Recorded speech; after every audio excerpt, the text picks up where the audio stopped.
Well, hello again. We're in section 7.7.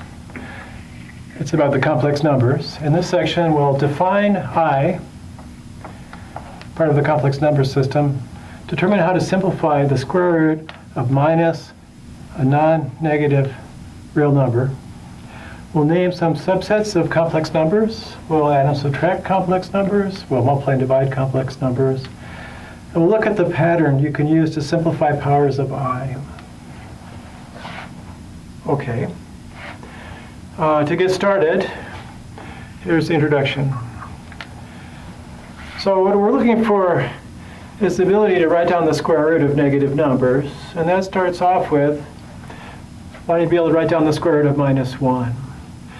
So since the equation x squared equals minus 1 has no real solutions, so the square root of minus 1 can't be a real number. But we can just define a new quantity that will be the square root of minus 1 and call it I. So we defined a new non-real number I called the imaginary unit. We define it by I is the square root of minus 1. But remember that square root sign represents the principal square root. There's always two square roots. So this will be the one that's considered the principal square root of minus 1. And then we know if it's a square root, when you square it, you get this back. So I squared is going to be minus 1. So now we have a solution to x squared equals minus 1. One of the solutions is I, and the other one is minus I.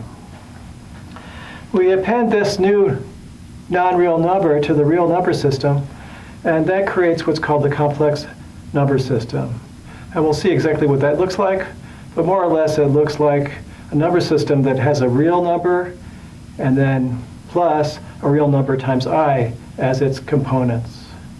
So that's where we're going, and then we'll take those and we'll do these jobs to it, and when you get done you'll be able to do some computations with complex numbers. Complex numbers are actually useful, even though they look like they don't represent quantities. They don't represent real quantities. They still can represent quantities that are interesting in science. So they're not just something mathematicians made up that have no use. So we'll continue on down this imaginary road when I see you in just a minute. And welcome to 7.7 complex numbers.